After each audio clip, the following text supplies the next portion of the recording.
একটা দিদিভাইকে কালকে দেখলাম ভিডিওতে, কি অজরে কান্না করছে আর জোরে জোরে নিজের হাতটা কেটে দিচ্ছে, আর কি যন্ত্রণা হচ্ছে তার মনে। এই যন্ত্রণার কারণ কি জানো? একটা ছেলে, হয়তো কোনো ছেলে তার মন ভেঙে চলে গেছে, আর দিদিভাই হয়তো তার ভালোবাসাটা বোঝাতে পারছে না, তাই রক্ত দিয়ে বোঝাতে চাচ্ছে।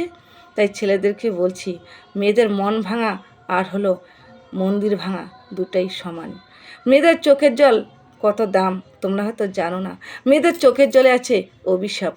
আজ যাকে তুমি কান্না করতেছ, একদিন তোমাকেও সেই কান্না করতে হবে।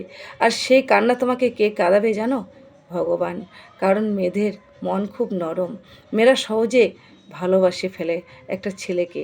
তার জন্য মেয়েদের মন নিয়ে তোমরা অনেক খেলা করো।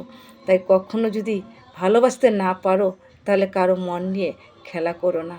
কারণ মেয়েরা বেঁচে থাকে একটা মনের মানুষের জন্য, শুধু সেটা হচ্ছে একটা ছেলে।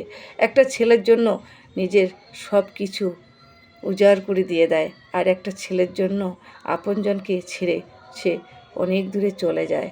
তাই সেই ছেলেটাই যদি মনের মতো না হয়, তাহলে তার বেঁচে থাকার মানে কি বলো?